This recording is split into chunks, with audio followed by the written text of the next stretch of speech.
Record it. All right, it's recording. Good. And it says, is everybody here? It says attendees 1. So hold on 1 second. Everyone's coming in, it looks like. That could be Terry. I see a phone number that came in, but Terry's on our computer, correct? Yes. Okay. We'll give it a few minutes while everybody logs in here and start maybe in like a minute or so as we get some critical mass. People are coming in pretty quickly though. Welcome everybody that is joining us. I'll do an official welcome in a minute, but welcome everybody. Here we go. All right, I got Terry should be in now. There she is.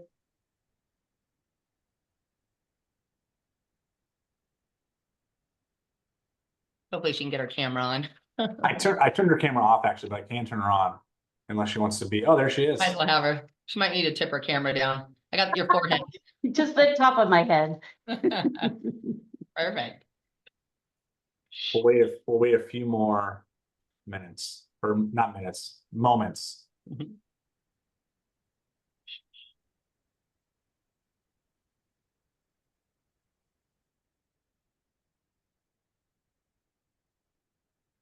I just feel like I should tell a funny story. It could be Top Talk 2.0. Those that didn't come to graders. Absolutely should. Yeah, make up a story. You know, Jake was really good about talking about baseball season. I'm really into football, so we got There you go. 5 more weeks. I think 5 more weeks until college. Yeah. So next week, Absolutely. I'm actually going to Chiefs training camp next week. I'll be there for 1 day. So yeah. So are the Chiefs your team? They're not, but we're going to be there. So it's I got to see the world champs. Well, you have to see my Travis Kelce. Can you Oh, see? nice. Travis Kelce signed helmet. That's awesome. I'm I'm going to see if I can get Taylor Swift, but it's fine. I'm going to see if I can get a Patrick Mahomes autograph. Ooh, that'd be cool. Yeah, we're going to be there on QB autograph day, so we'll see. Oh, Nice. Yeah. All right. Well, I think we're going to go ahead and get started. And then those that might be coming in late, we're going to record this. We'll put it on YouTube and Facebook. So welcome everybody. We haven't done a webinar for a little while. For those that don't know me, I'm Todd Jones. I'm the new-ish CEO of the Greater Reading Chamber of Commerce. One of the big things that we like to try to do, and this is really the first thing I've done since being here, is provide resources to our employers in the area and our businesses. You don't always have to be a chamber member to take advantage of these resources, but our big goal is to make really the Reading community a better place to do business. And we want to make sure that our businesses are fully equipped to handle with all the regulations that we have in California. And again, I tell people all the time, California is a tough place to do business. I'm not naive to that, but my goal, again, at the Reading Chamber of Commerce is to make Reading the best place in California to do business. So with that, I'm going to turn it over to Julia Ray Corbin-Smith from O2 Employment Services, who's also our ambassador chair and is basically a free employee that works like 80 hours a week for the chamber. So thank you, Heidi, for that as well. And then she works the other 100 hours a week for O2 Employment Services. So Julia Ray Corbin-Smith, I'll let you introduce the team and then we'll go from there. Okay, perfect. Thank you, Todd. Thank you everybody for joining us and taking the time out of your day to learn about the Workplace Violence Prevention Plan. This is a law that did take place on July 1st, and we do think it's very important to educate our community on what you're needing to do. So it'll be a brief presentation and you will have time for questions and answers after Jen goes through it, but I did want to take some time to introduce your team. I am Julia Ray Corbin-Smith. I am the Regional Director here at O2 Employment Services. With me today, I do have our CEO, Heidi Corrigan, who started this amazing company 23 years ago, and we are going strong with 32 employees. I also have with me today Jennifer Cram, who is our Director of Operations. She will actually be doing the presentation today for you to go over that. And we also have Terry Bodette, who is our Director of HR. She will be monitoring the questions that come through the chat. So if you do come up with any questions during this presentation, please feel free to put them through the chat. You can go to the bottom of your screen and it is the second icon on the bottom. Type your question in there. Terry will be monitoring that and we can get those answered at the end of the presentation.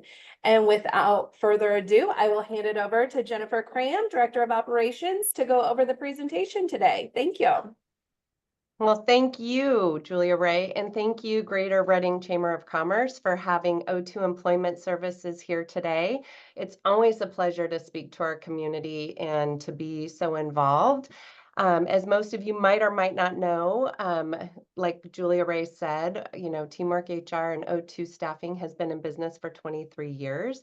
We find ourselves as the leader in the industry for both staffing, for HR, payroll, workers' comp, benefits, your whole one-shot stop, if you will, for all of your needs in the employment needs. As we all know, we have probably a lot of business owners on here that are trying to understand the new regulations and the new laws that have gone into effect, as they seem to do every few months. I'm not going to lie, when I started here 10 years ago, I was like, oh, HR is kind of a piece of cake. And then I quickly learned that it is not a piece of cake, that there are many nuances to what happens in the employment realm. And every single day, every single year, it gets harder and harder. And we completely empathize with small business and business in general, just trying to maintain a business, employees, keeping them happy, as well as, making sure you comply with the laws. Because if you don't, you're going to hear about it, whether it's going to be from OSHA, whether it's from the labor board, whether it's from an attorney. There's a lot of pajama attorneys out there that, seek out your employees, trying to find disgruntled employees to file some kind of lawsuit. So we're going to go over today some information regarding workplace violence and the new regulations that have passed, as Julia Ray said. I'm going to go ahead and share my screen, and hopefully this works correctly. Hopefully we're good. Are we good, team? Okay, good. I feel really awkward because I'm looking at my panel and it's just the people in my office and Todd. And so I'm like, who am I talking to? So welcome all of you. I wish I could see your faces. I love doing presentations in person. Now that COVID is gone, hopefully. I know we have some cases popping up, but it's definitely not like it was in 2020. I think that was a really pivotal year for every business, everybody in the entire world going through all of those changes. And boy, howdy, did we do a lot of reading and a lot of research during that time. So as I said earlier, O2 Employment Services has been around 23 years. We really take pride in being the leader in the industry, especially with your HR needs. And one of our jobs, our biggest job, is to make sure that we stay compliant, we stay on top of the law. So one of the new laws that was passed this year, California, good old California, I know, don't we love doing business in California, passed the law that basically said all employers, or majority of employers, must comply with a workplace violence prevention plan. So with this plan, let me change my slide. California passed the bill and said, as of July 1st of 2024, most California employers must establish, implement, and maintain a workplace violence prevention plan.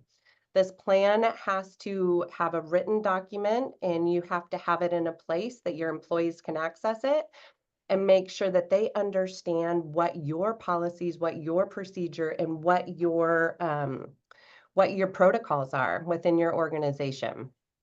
So today we're going to go over just some of the basics of what is compiled in the plan and what work you have to do. I know it's the last thing you want on your plate and the last thing you want to take time for, but it really is very important. I think we can all agree and attest to the fact that the world is a different place. I think we learned that, even over the weekend with the recent situation that happened with, a political figure. And it definitely is very upsetting. And I think that we have to really make sure we take the steps to make sure that our employees are safe. That is our requirement as an employer.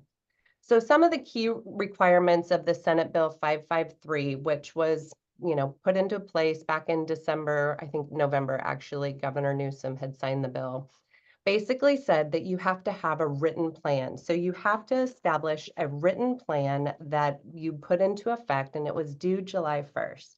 I'm sure everybody is on it. Everybody has already completed it, and you're just here because you want to see our smiley faces today. But for those of you that haven't, the good news is I've got some resources and tools that we're going to get to towards the end of the slide deck so that we can help you or assist you, or maybe you can assist, your best friend or your neighbor who hasn't done their plan yet because you've already done it and you just want to learn some more details about it. So first, the plan must be written, and you're going to have a written policy. This is not a policy that you just print out and you throw on a shelf and you just leave it there for the end of time and never hope that you have to update it or look at it again. That's not quite the case. So you must have this written plan. Typically, we recommend that you put it next to your IIPP, which is your Injury and Illness Prevention Plan, which is also a requirement, along with your CPP, which is your COVID prevention plan. So there's all kinds of plans that you will have in place. Our recommendation would be to keep them separate. You don't want to have one book fits all, because when Cal OSHA comes in and asks for your specific plan, you want to give them your specific plan. You do not want to give them all of your policies, all of your procedures. You want to make sure you give them specifically what they're looking for. And when they ask for this workplace violence plan, this is what you would provide to them. Jen, may I interrupt just really quick? I apologize. I did get a notice from a participant that the chat is disabled right now, so I've already messaged Todd to turn that on. So just FYI to all the panelists. Okay, thank you. Carrie's thinking, great, I don't have any questions. This is fabulous. She's just happy as a lark. All right, so number 2, it's really important that you gauge your employees and have employee involvement. And you know what? I should have started with this. I know that there's a burning question of like, am I required to have this? What employers are required to have this? Really, it's 10 employees or more, unless you are forward facing to the clients, to the public. So if you have a very small business with 3 or 4 employees and you are a customer service driven industry, you're required to have this. So you're not off the hook. That's why there's very narrow margin of employers that don't have to do this. A lot of the healthcare has already had to have this in place. Some of the larger healthcare facilities, it's been in place for a long time actually for them. But for all of us that haven't had to have this in place, now is the time that it's required. So, sorry, should have started with that. Number 2, making sure your employees are engaged. There's nothing better than making sure your employees are part of the process. We all know that we can get much further when we have employee engagement, and that we can have our employees feel like they're heard and that their concerns are actually really heard. And so it's important to have your team involved. Thirdly, you're going to do a hazard assessment. So this is going to be where you go through your business and you're going to say, okay, what are the places that are the most hazardous or where could be a potential issue? So for us, when we did our prevention plan, we actually gauged, and asked all of our employees, hey, what do you find unsafe? What are you most concerned with? Because my needs might be very different than, our payroll department, which is across the parking lot. And the bottom line is we're walking back and forth all day. We have a very large homeless population. So those were assessments that, our team came to us and said, hey, we have concerns about what do we do in this event? What do we do in the event that we have somebody sleeping on the doorstep? Because that happens as well. Or what do we do if we have an angry employee that comes in that is threatening to harm somebody or wants to do something? We also have a 2-story building where our HR and staffing team is. So we have a second story to worry about. What does that look like in the event that we have an emergency or a hazardous situation? So those are all parts of things that you will want to take into account for your hazard assessment. And lastly is training. This is where the fun part comes in, because once you've created the plan, you've mapped out your building, you've got your evacuation plan, you've got all your steps in place, you now have to implement it and make sure that your staff is trained. This means every new hire that you have on board or that you bring on board to your company, you need to train them. Another thing that came to me the other night when I was thinking about this is that your supervisors, your newly promoted supervisors, if you have a management team that maybe is not in the, that is more high level, that handles a lot of these policies and procedures, make sure your new managers are trained on this policy. What's their new responsibility? What does that look like for them? So you want to make sure that these trainings and any communications or situations such as an incident that might come up is put into your plan. So you will have sections of your plan, which will be the policy, your hazard assessment, as well as your communication and your training requirements. All right, so creating the workplace violence prevention plan. I went over a few of the details of it already, but one, you're going to want to identify who are the responsible people. Is it your higher management? Is it your supervisor? Is it the owner of the business? Is it the CEO? You will want to make sure that, we pull in the right people for the right parts of the job. It might not be your entire team, but you might delegate to people to make sure the rest of the team is taken care of. You'll want to coordinate, making sure that your methods to coordinate implementation with other employers when applicable. So in the event you're in a large building that has multiple businesses that have nothing to do necessarily with you, you just might share the workspace. Some of the big medical buildings have multiple businesses within the same. You might coordinate with your neighbors around you to say, hey, what's your workplace violence plan look like? How do we get out of this building safely? Because we've got one way in and one way out, and so it's important to kind of gauge your neighbors and see what they might be doing as well so that you can partner together with them. You will want to develop a reporting procedure. So these are the procedures for handling and responding to workplace violence.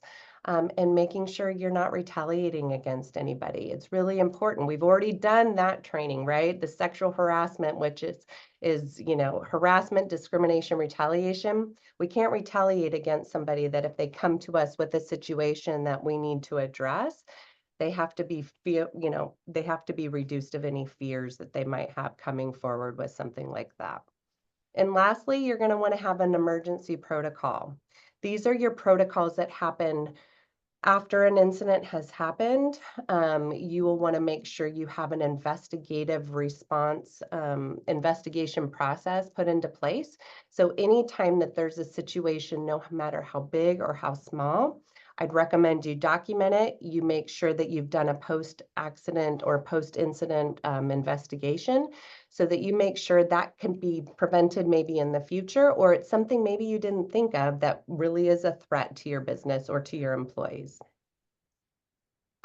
All right, so creating the violent incident log requirements. So these are the requirements when there's an incident that maybe is of violence or a threat or something that happens. One, you're going to want to make sure that the incident details, this is required information. So you want to get all of the details of the situation that occurred. The basic information, which would include the date, the time, the location of the incident. The perpetrator, classifications of who committed the violence. So there are actually 4 different types of violence definition within the regulation. It talks primarily about criminal intent, which would be violence committed by someone who has no legitimate relationship to the workplace. So this would be somebody that maybe broke into your business, is a robber, they're stealing from you, maybe they have nothing to do with your business. In our example that I gave earlier, it might be a homeless person or somebody that's without a home that, comes into your business and sprays graffiti all over and maybe comes to your front desk and, is wanting to start a fight with somebody or something of that nature. That would be an outside criminal intent. A customer client, this would be violence directed by a customer, a client, patient, students, or others who receive services from the workers. So this would be somebody coming in to actually maybe look for a job here. That would be a customer client situation. Another one, the third one, is worker on worker. So this could be between 2 co-employees, right? Or it could be an employee and a manager. And we've seen sometimes these situations happen where people get escalated, they get argumentative, they might get into a fight. Sometimes it is physical, sometimes it's just verbal, but those are all things that you would want to document and make sure that you've addressed. And lastly is the personal relationship. So usually this is a violence that occurs to a worker who is targeted by someone who has a personal relationship with the worker, such as a spouse, a partner, or a relative. And I will tell you, recently, we kind of went through this ourselves internally with one of our clients that had a situation that was a significant other of an employee that made some threats that were quite serious. So we had to take action. And that was when we engaged our workplace violence plan, and we had to go through, and we're identifying, we're looking at all the potential hazards of this situation. And what do we do to protect our staff and make sure the employees are kept safe at the worksite location?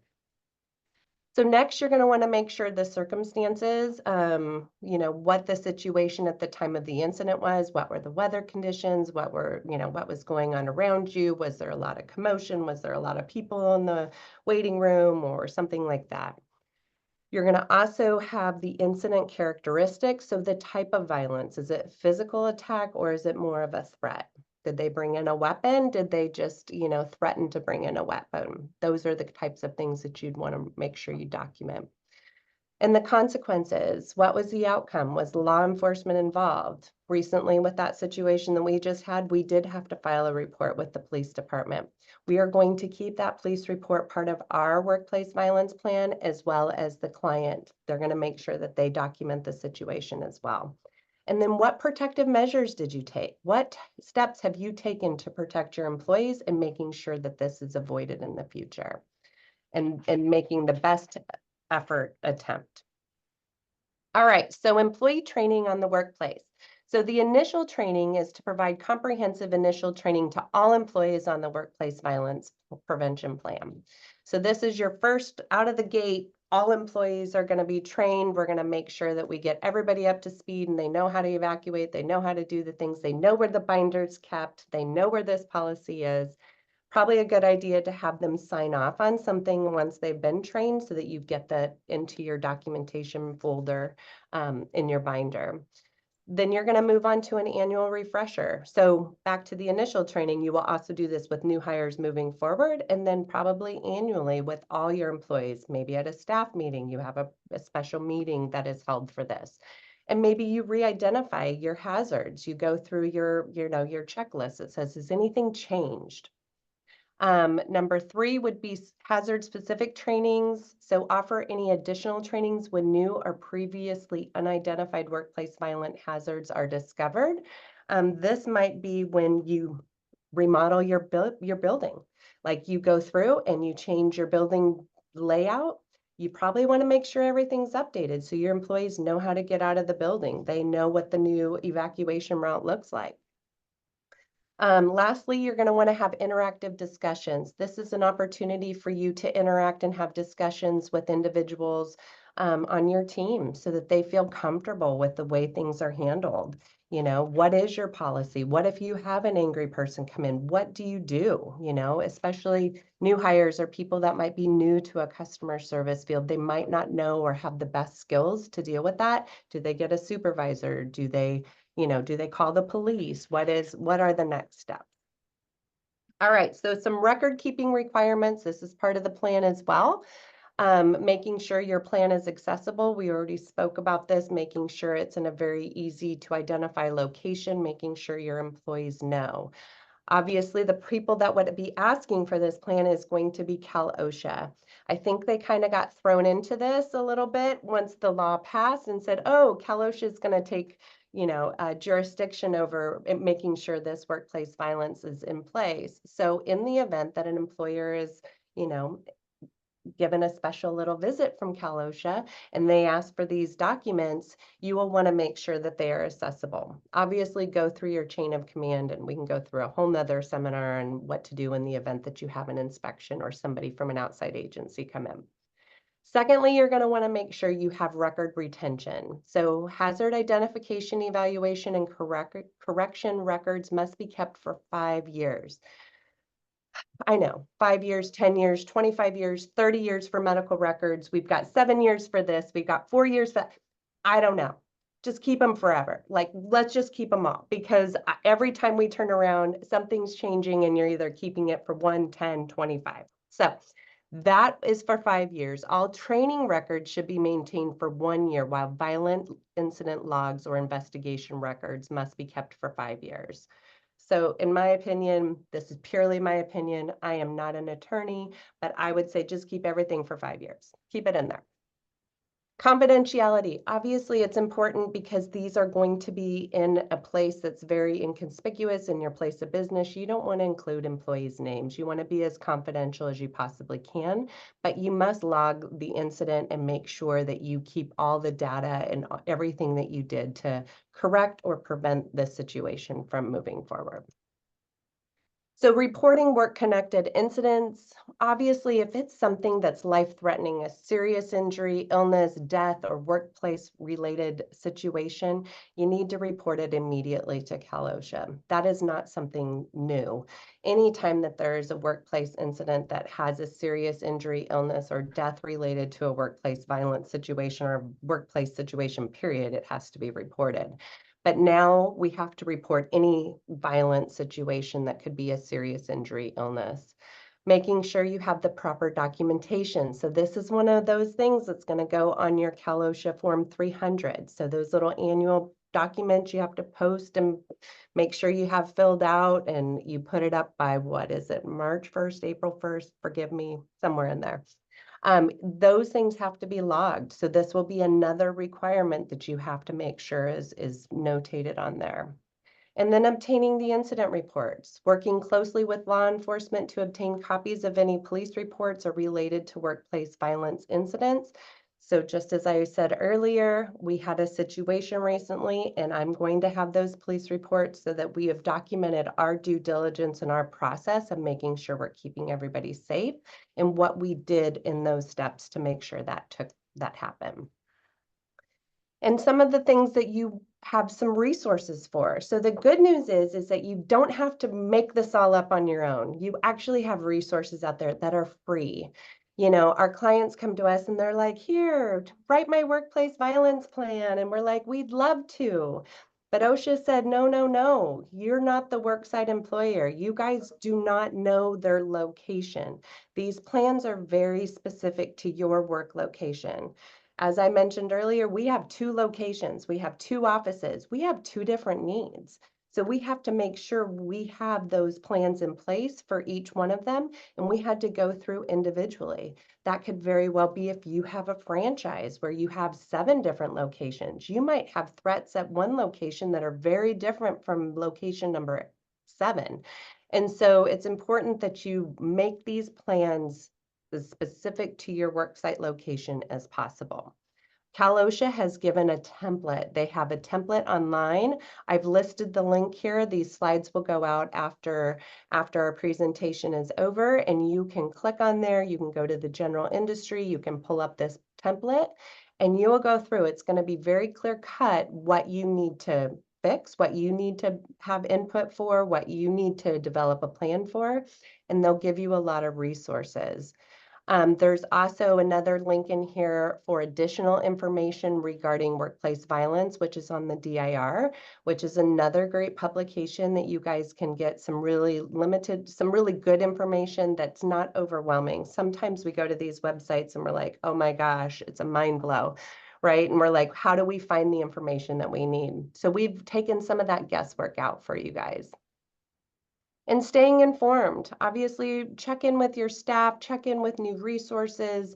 You know, I know for our clients, we send out publications and we send out updates all the time. We also reach out to our clients by phone. We say, hey, you know, this is something that's really important and you guys really need to be thinking about doing this, or there's a new update, which seems like we call them every few days because there's some new update and we've got to change something again. So hopefully this will be it for a while, and you know, we'll have January 1st come, and then we'll probably talk about the new minimum wage that's probably going to be going up again. I know, don't shoot the messenger. Just know that we lobby really hard on behalf of employers, and if employers want to get involved, we need to get Hey, involved just with really our quick, Jen. Congress level. I think we're having some unstable internet or something because it's really choppy for me. Jay, are you Oh, is noticing it? the same thing? Oh, shoot. Well, hopefully everybody heard what I just had to say, and I went on my It's been rant. clear on my end. Okay, good. Has it? Yeah, no Perfect. problems. Good, good. Okay, well, fantastic. So it's just in time because I'm done. Ta-da, look at 30 minutes. I didn't waste your entire day. I hope I didn't completely have everybody's eyes glossed over and go, oh, good gravy, what's going on again? But we are open for questions. Please feel free to reach out to us.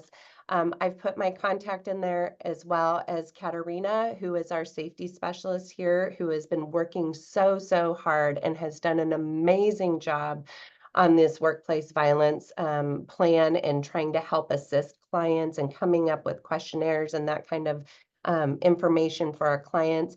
You're always welcome to reach out to us by phone. Definitely check out the website. We have some tools there as well, but we certainly welcome your questions. We will do the very best we can to answer your questions. It is a newer policy, so there are some things we still are trying to figure out as well, but we would be happy to assist you in any way. And we appreciate you guys being here and spending this time with us.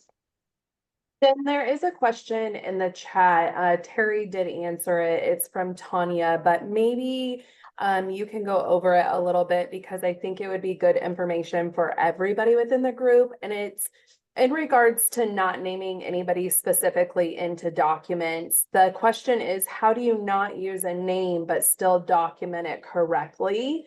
We did tell Tanya to give us a call, but I do feel maybe that's some additional information for the whole group to hear. If you could give some insight on that. Sure. So I know it's hard to not use the employee's name.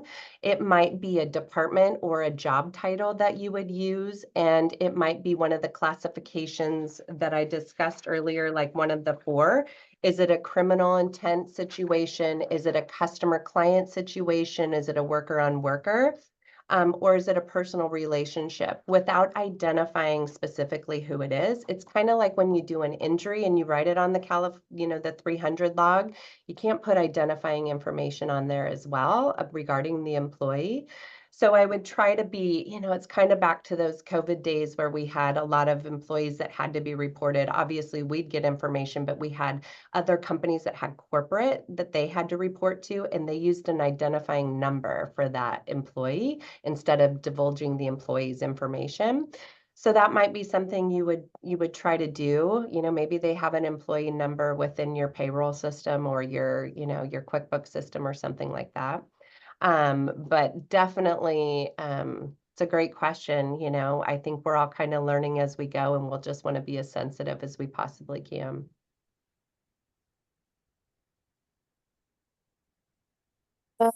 See here, I know Terry's still monitoring the chat, but a question did just come through. It says, we call the police often regarding homeless individuals in the area. Do we need to document this every time? My recommendation, and panel, you can tell me if you think a little differently, I would say yes, because it's a potential situation. I think that, the documentation speaks volumes. I think that at some point, we can go to RPD or APD or one of them and say, look, we've had 12 incidents where we've had homeless people sitting camped out in our front porch, and we actually have it all documented. I'm sure they have documentation as well, but it might help us in that fight of trying to mitigate some of that.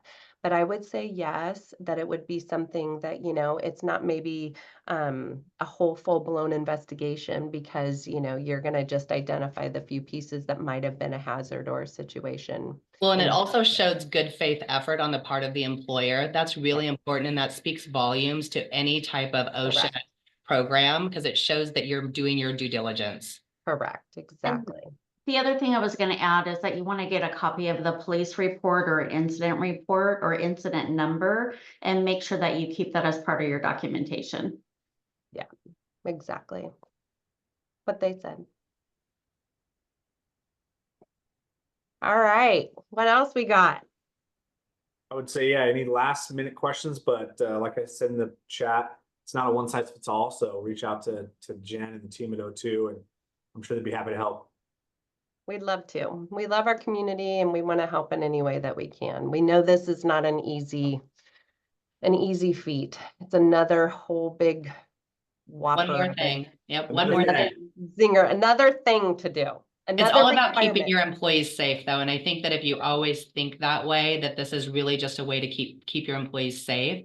That is the responsibility of the employer. So always thinking in that direction, and it'll it'll be good. It'll be good for your company all the way through. Absolutely. That's a good frame. I was gonna say CYA, but that's. a Yeah. good- And that too. Yeah, that too. Right? It's the definition of integrity, doing the right thing when nobody's watching, you know? Yeah, for sure. Well, one last question from Tanya there, and then I think. Oh. Oh, good Call. question. Good question. Yes, Mhm. yes. The question was, does Sorry. sexual harassment reporting apply to this? Yeah. Yes.